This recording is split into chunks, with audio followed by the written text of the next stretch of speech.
approached me about doing an original piece for motion, and I wasn't really sure what I wanted to do, but I definitely knew that I didn't want to do something completely on my own. I wanted to do something with the team at TV Land.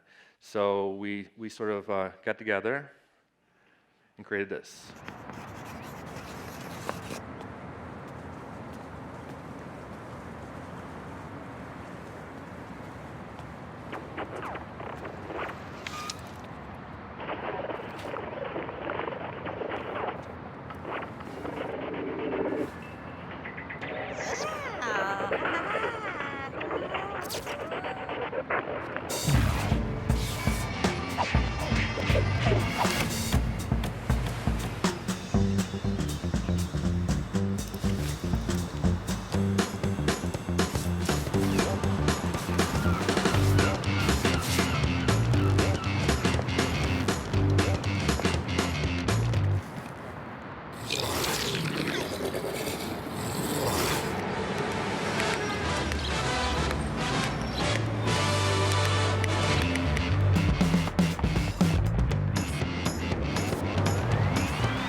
So this is how the whole thing started. We got together as a team. I got all my crew at TV Land together in the art room, and we started to think about different ideas, tons of different concepts. So it's a hardcore brainstorming session. As you can see, certain people liked ideas, certain people didn't like ideas. So we kept working, and we had some more ideas, and then we had the idea that we thought was going to work. And you can see Allison was super excited, and then me, not so much, still kind of thinking about it. So we were kind of working on that. So basically, at that point, it's kind of how it worked, but not exactly. We did brainstorm, we did come up with a bunch of different ideas, but I decided I really wanted to do something that would be cohesive for all of us. It'd be something that each person could individually contribute to, that wouldn't be just part of a production pipeline, that they could each have their own little moment and do their own little piece.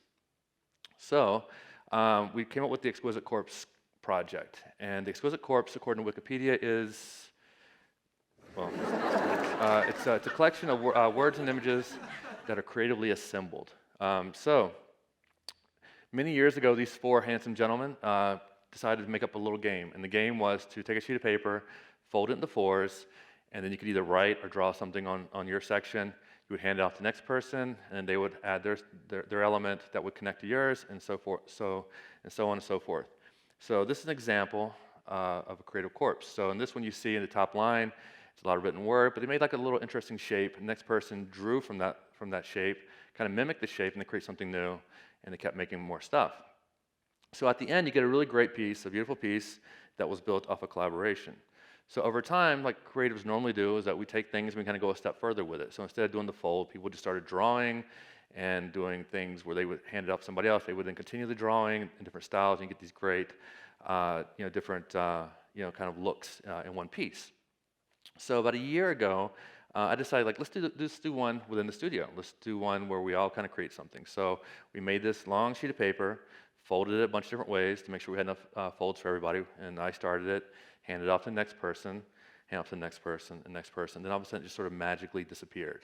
So at that point, we kind of forgot about it, and so then when we started thinking about what we want to do for motion, I was like, well, let's do the Exquisite Corpse, and let's do it, in a motion version. Everybody looked at me like I was totally crazy because we sucked at it so bad last year, and rightfully so. I was a little bit crazy, but we thought we could do it, and we talked about it, and we went off and started creating some ideas. So first thing we had to do was that we had to kind of figure out the list of people, and there's a lot of people in my group. So I figured, I'll start, I'll be the first one up. At that point, goes to Allison, then Allison does his thing, he hands it to Simon, and then Simon does his thing, and so on and so forth. So we get through the first group, go to the second group, and at the very end, we figured, well, how are we going to end this thing? And then everybody was like, sort of volunteered me to do 2 pieces to kind of wrap it all up, and that way it'd put a nice little bow on it. So that's what we decided to do. All right, so the next thing we started to do was, I figured I had to assign some sort of rules and regulations, because if not, things would never get done. So what I did was that I took a photo and was like, this is the composition we have to use. You don't have to, you either have to start there or you have to finish there. So you can move around, but you have to end up at that point in the beginning or the end. So the rules: must use this composition. Any style you want to use, so it can be a 2D, it can be a 3D thing, it can be stop motion, cell animation, completely live action, completely up to each individual person. And then you had to tell us a little bit something about yourself. You had to say a little something that kind of give us some insight on who you are. And you had like 3 to 5 seconds to create your piece. So those were the rules. So right away, I started creating some logos, drew some logos. This first one is one we sort of ended up with. Did like a little sketch, did a line drawing, then a fill. That gave us a couple different layers in After Effects to sort of build this on. And it sort of ended up looking like this. So first one up. At this point, I want to show you a couple different sections that we created and show you a little bit of the behind the scenes of how we created them. So first one up is me. About a year and a half ago, I was like, I got to work on my website. I don't have a website. Let me do that. I need to make some logos. So I did a bunch of logos, and at that point, I also needed to have like a little bit of an open to kind of get me started at conferences that I speak at or at schools. So I was like, let me just do some logos. And I couldn't really decide exactly the logo that I wanted, so I just sort of kind of threw them all in and made this little 5-second animation. Started. Zombie on the track. Started from the bottom, now we're here. So at that point, I was like, I really like this piece, but I never really got a chance to do anything with it. So I was like, you know what, I'll use this as the start of my section. This is the pasteboard from Illustrator. Had a bunch of different logos, a bunch of different graphic elements that I started building. Then I built more. I built like a lot of different patterns, and I had some typography that I wanted to incorporate in and kind of mix it in. So I just had like all these different things. And at that point, we went out and we shot the first segment. So I found a spot in Soho. It was a little small corner, very quiet. And it's an amazing thing about New York. When you pull out a camera, all of a sudden, cars show up, people show up, and it's like you're trying to get this thing shot, and it's just kind of like all these sort of situations. So what we ended up doing was that we ended up using, as you can see in here, some of these guys were walking through the scenes, and so we took some of them and didn't get any signatures or some rights, so we covered them up in their face and then used some of the cars going by as elements. So we went out, we shot this, did a bunch of different takes, came back, and then I started creating my storyboards and got my boards done. So I did, this is the first part of the first section. This is section number 2. And as you can see on the top right, I wanted to have like a little character kind of mixed into my world because it was very sort of flat and it was very kind of stark, and so I wanted to do that. So one of our interns, Noe, had shown me her sketchbook, and so she showed me a couple different characters she had developed, and so her and I sat and started sketching and kind of creating a lot of different characters, and we sort of netted out this guy, and his name was Stripe.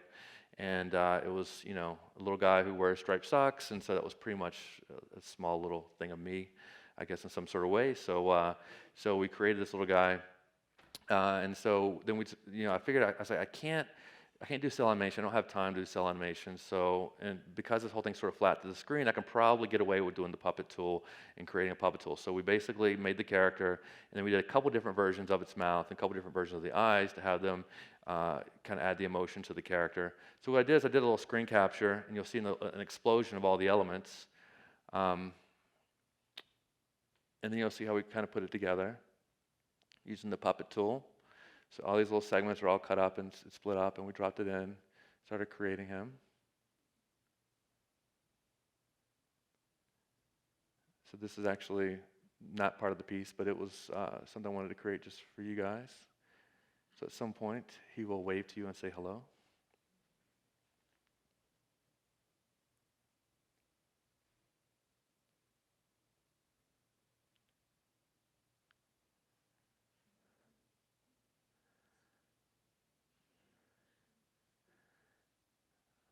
And here we go.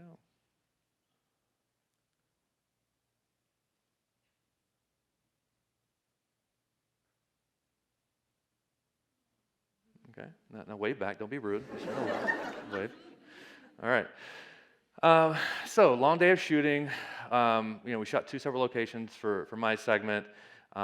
Things started getting a little bit crazy, but before I show that, I just want to show the 2 segments again, just to kind of show you some of the little elements. Just kind of see it close up.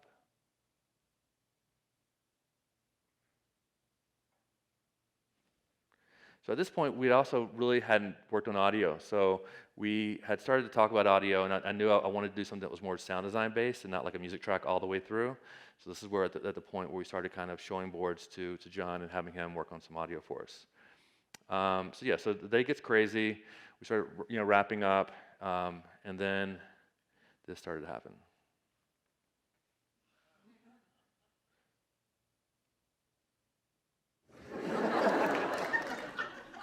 Allison kind of went a little cuckoo, but I love this guy. This guy's a pimp, man. It's like mad New York style. That's it right there.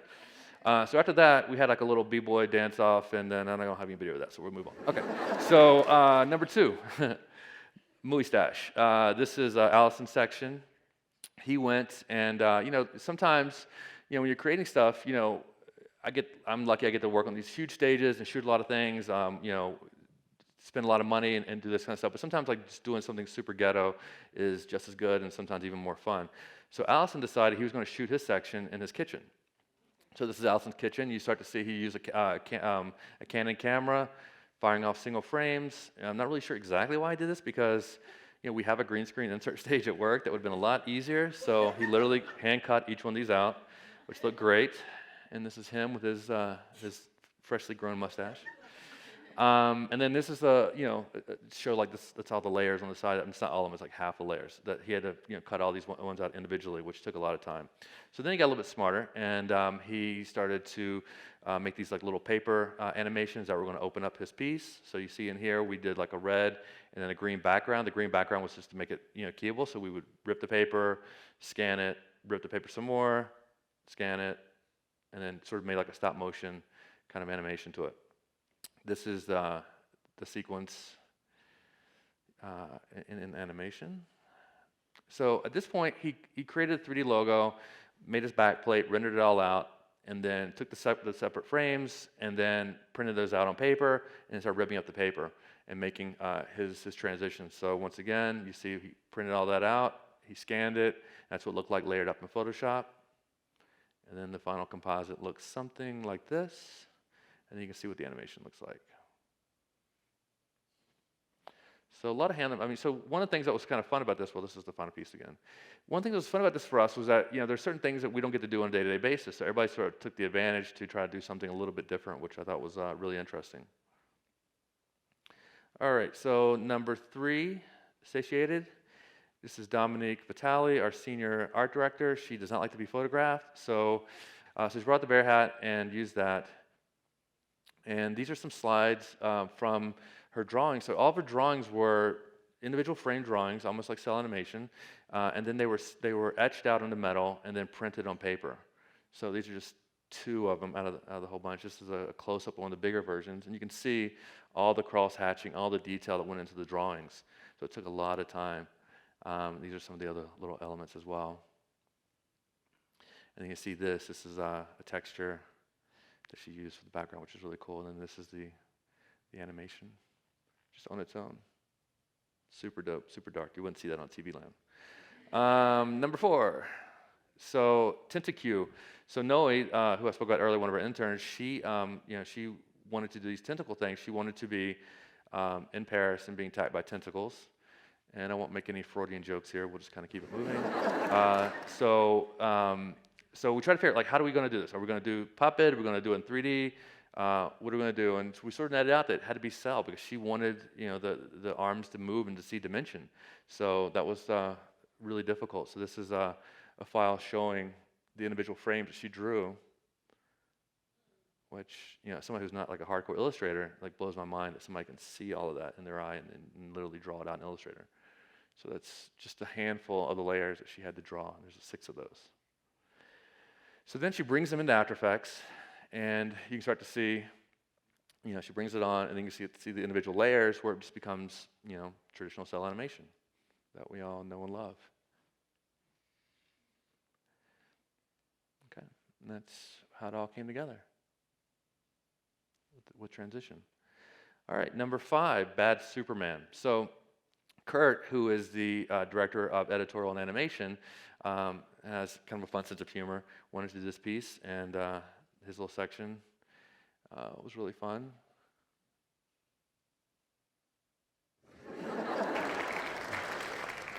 So any high-end production always has to have storyboards, right? So these are the storyboards with some foreshortening, the arrow telling us that the camera swings up. At this point, finely composed, detailed drawings of Superman walking out, and they're bringing somebody on the street, kind of looking over, laughing at the fact he stepped on somebody. And then another frame of Superman burning off his balls with his heat ray vision. So I'll show you the process. That's the laser beam, short and sweet. That's some trap code fire. So pretty simple. And then you add a fun narrative, and then you get a piece like this. All right, camera speed. All right. This is the outtake. All right, ready? And action.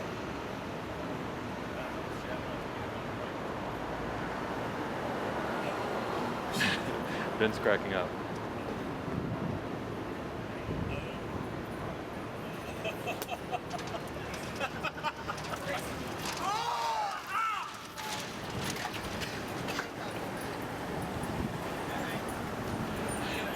That was really good. I don't know about being really good, but it was funny, that's for sure. So we took days and days to cast those 3 actors, or maybe not. All right, so this is the final piece once again.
So what was crazy about this project was that not everybody on the team were designers, not everybody were animators. There were 3 interns, so it was really kind of fun that we knew like right away that there was going to be collaboration, but there'll be collaboration within collaboration in terms of people helping other people.